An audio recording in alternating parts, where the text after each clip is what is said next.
He is the token guy. He is the puppet right now. Understand that? So he's the clown. You the Joker. I'm gonna give it to you to be quiet though. For what? Don't say nothing else. I'm gonna get it to you to be quiet. Let him talk to him. This is a crab in a bucket mentality.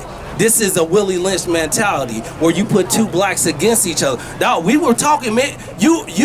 You don't understand the situation. You're assuming that we're against each other, though. I don't think we're against each other. That's what this end up going to. The problem is that black people don't want to have educational conversations. We're having an intelligent conversation, and you want to shut that down and talk to someone that you think you're going to beat. Hey guys, what's going on? James Klug here. Today we're in Santa Monica, and we're talking to people about why we believe minorities should vote Trump in 2020.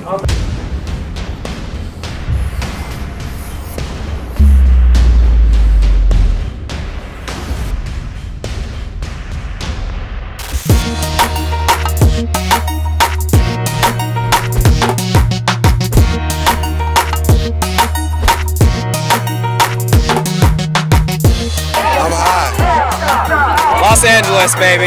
Record low unemployment among blacks, Hispanics. I don't like him. Okay. Prison reforms, First Step Act. I don't remember Barack Obama doing that. I don't know why you're calling me a fascist. Our founding fathers of this country were immigrants. What made them legal? Investigate Hillary's emails. I've seen you, bro. I've seen you online, man. Oh, really? I'm on this. What's up, man? How you doing? James, yeah. They're destroying the planet. They're threatening nuclear destruction through these wars for empire that they've waged time and time again. God, he's a criminal that's never done anything legal. He doesn't have deeds on his property. It's a scam from bank and tax fraud. You like Trump? Yes. No, you. Well, you guys want to talk about it or just insult me? Beautiful day, can't complain. System cannot even take into account the destruction of the planet. It's a good day for civil discourse.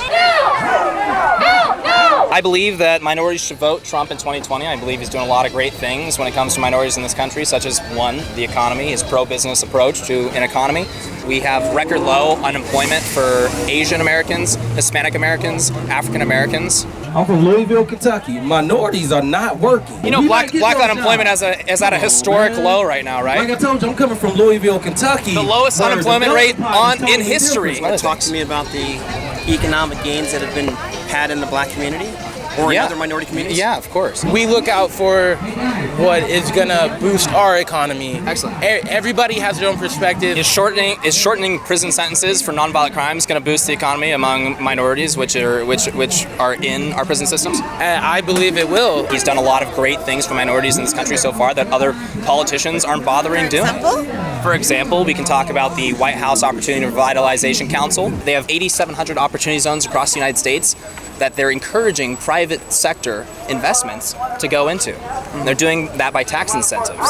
There's 8,700 opportunity zones that they've targeted. But you talk about business people, you're not talking about like poor people, yeah? Poor people need jobs. You think that a poor person on the street will get a real cool job from in an investor company or in a startup when they have to look Why that they does have it need to be something that intense? Why can't it just be a McDonald's or something like that? Trump, in the past 3 years, are you aware of what he's been trying to do for the black community? What has he been doing? Right off the bat is the First Step Act. Are you aware of the First Step? The First Step Act. Okay, I always talk about this, and I talk about this to regular people. So when we talk about, like I said, I can only talk about blacks. So there's one thing that black people were not doing in the 70s and the 80s. Do y'all know what that is? We were not dead. We were not dead, so we weren't going to colleges. We were. Let's get back on the First Step Act. So it's like nailing Jello to the wall with this guy. My people, though, I can talk about how we're losing. You got to support minority-owned businesses. You got to support minority-owned schools. You got to revitalize these communities internally. Right? Isn't the White House Opportunity Revitalization Council doing that? No, it's not doing that, right? Because taxpayers' money go there instead of private sector. Well, you got to do a mix of both. So why are you voting for Trump? Why? I mean, we can talk about how well minorities are doing in this country right now. Minorities getting killed, or minorities what? What are you talking about? Killed in inner city communities where Democrats have been getting elected for dozens of years? You don't think that bringing investment into inner city communities that need economic opportunity, you don't think that's a good thing? Of course it's a good thing, but you need to help also the people who don't have a voice, who are really poor and who need to be That's what the allowed opportunity zones are. The opportunity zones are targeted areas that are struggling economically, and the children that grow up in these areas don't have any opportunity really but to get into a gang or go sell drugs.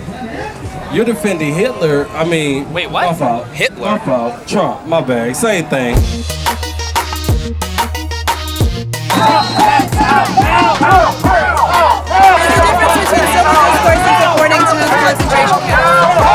There's no concentration camps. The major thing right now is to kick the Mexicans out of the country, right? No. Undocumented Mexicans. Who's saying that? Undocumented, right? So we're talking about undocumented, right? Yes. To get out the country, right? Who said that? That's his policy, right? No. The highest rate of bankruptcies come from where? People not being able to afford to pay for basic, simple things like healthcare, insulin costs, these kind of things. Where's a lot of that start? Well, if you look at opportunity in their neighborhood. If you look at the Democrats are against school choice, and that hurts minorities big time. How are you going to blame generations of black conflict on 3 years of a presidency? How does that make sense? Because if that voice opens up floodgates to literally do the worst thing to blacks out here. That stuff wasn't happening under Obama. No. Was it? It wasn't? What was dog? It wasn't? I asked you what it wasn't happening under Obama. Where did the racism go for 8 years? Do you think that minority families in inner city communities should have a choice, just like upper class citizens, to send their kids to whatever school they choose and not be locked into their zip codes? Yeah, everybody should have a Trump administration supports school choice. And that directly helps minorities in this country. And there you go. If that's what you truly believe, that that's gonna help the cause, by all means, go ahead, vote for him. If a family is working 2 and 3 jobs and wants their kid to go to a good school, why shouldn't they have that right in their own community? Why should they have to send their kid, across town to get a better education when in their own community they're saying, hey, why not bring the funding here? Why not encourage these schools to perform by actually letting these students pick where they want to go instead of just throwing countless amounts of dollars to these schools? No, but they don't. It's never ending at that point. Think about you're not doing long-term fixing. You're just throwing money at an issue and hoping it goes away. But in the other communities, what happens?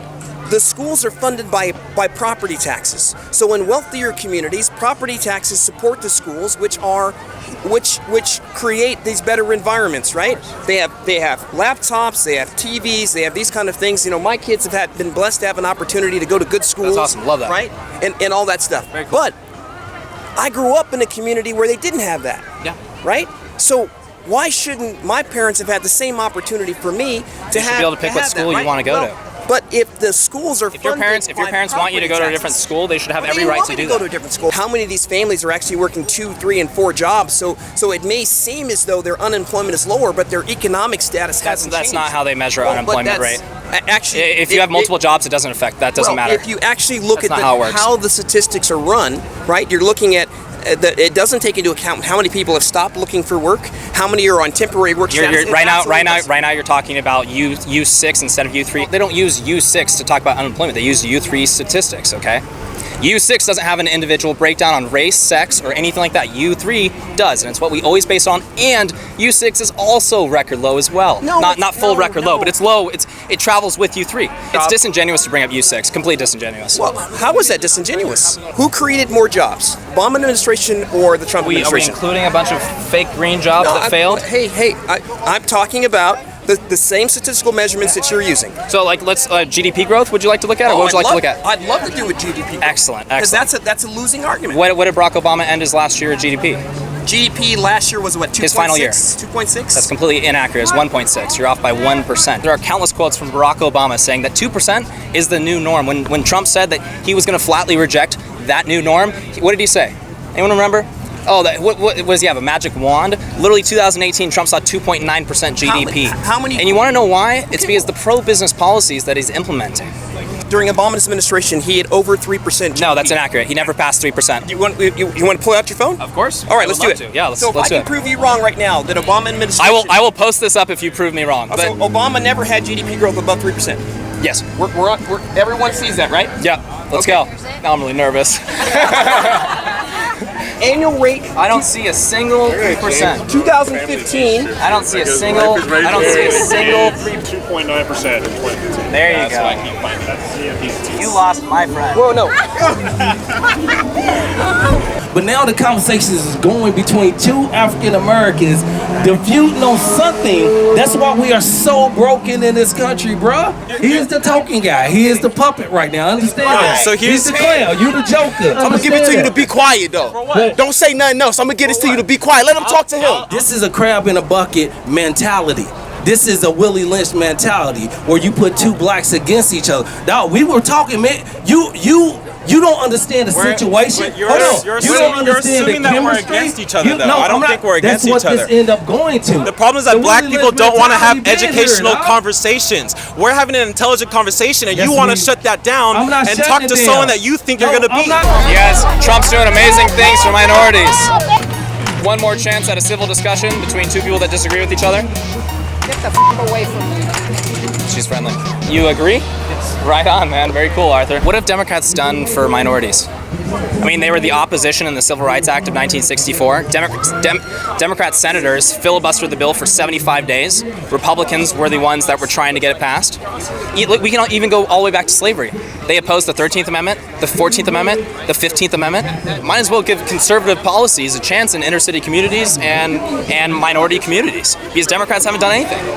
I would agree with that. It's not black and white. You can say Democrats are like this and the Republicans Baltimore, are like Chicago, New York, these places have been, minorities have been voting Democrat in these places forever. What is the complaint then of the minorities about the employment, or what have they regarded? A lot of people don't know about this stuff that's going on right now. They don't know about prison reform. They don't know about reducing sentences for nonviolent crimes, which affects 2/3 of inmates in this country. I mean, they don't know about a lot of this stuff because the media that they listen to, it's inconvenient for them to bring it up. CNN? Oh, CNN won't be talking about that. What he said about all the people. Yeah. About what people? About the woman, what women, about Mexicans. What are you talking about? About he wants to put it. Yeah, he wants to put up the walls and nobody can come in and they're struggling and he just doesn't give a shit. So is it cruel to want to reduce sex trafficking, weapons trafficking, drug trafficking at the southern border? It has nothing to do with that. Oh, the wall has nothing to do with that? Yeah, it has to do with that. Why are we picking on the Mexicans? We're not picking on the Mexicans. They just so happen to be crossing the border illegally at alarming rates. Why not build a wall around the whole damn country and keep everybody out? Because we don't have Canadians coming down here at the rates that Mexicans are coming up here. If you close everything, you also close the opportunity for people to have a better life. That's not closing anything. We allow 1 million people to be to immigrate here legally per year. Over 1 million people. He's just not a good person. That's what I think. Well, what you just said is completely factually inaccurate. I mean, they're not closing off everything. That's completely inaccurate. He wants to close everything. He wants to make a wall. I mean, we're from Europe. We know what walls are. He wants to know who's coming across the border and what is coming across the border. That's what he wants. Does he want to build a wall or not? Of course he does. Yeah. That doesn't mean close off everything. That doesn't mean not let people in. I just don't really believe in the whole separating people from their families. Well, that's not even happening. That was ended by executive order last year. It's still happening though. No, it's still happening. No, the only times it's happening is when people are showing up with children that aren't biologically theirs. I just cannot bring myself to think that we are all children of this earth and that you can actually call somebody, a human being, illegal. How can you call a human being illegal? I came from Colombia, South America. Very cool. Yeah. And you love the United States? This is my home. Yep, the land of the free. I became a citizen in 2007, and I'm very proud to be an American. I love that. And I fully support Donald Trump. He wants to end the dictatorship of Maduro. So... There's a lot of good people in Venezuela. Yeah, we're good people. Yeah. The general vibe in Venezuela, are a lot of people pro-Trump? Well, I think mostly because of this international image that he's given that he's against Maduro. So basically that's why people support him. We're fighting against this whole idea, hey, because you have this skin color, you need to vote Democrat. Minorities currently are overwhelmingly voting Democrat, and there's no good reason for it. Yeah, I'm against the oppressing the unpopular opinion. I don't want people to oppress the minorities who want to vote for Trump. Oh wow, you're a minority, but you voted for Trump. And that's being done at record rates right now. Exactly, and I'm really against that. Yeah. So, do you think those things that I've mentioned are good for minorities? Do you agree that those are good for minorities? If it's true, and if it turns out to be true, I mean, I hope they're true. We'd be more than happy to show you all the statistics and everything like that. I would believe you more than anything, and then. If so, yeah, definitely. You're a good person to talk to. I mean, I just think everybody should have a civil conversation. It doesn't have to go into screaming and... You guys, this is a good civil conversation right here. This guy right here.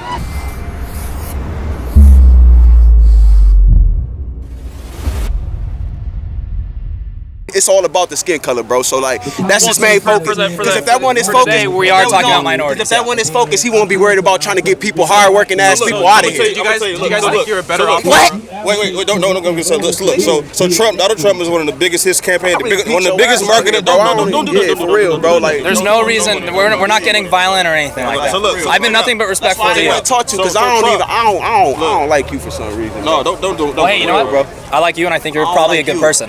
I just don't like you though. Okay. And that's real fact. I don't like this.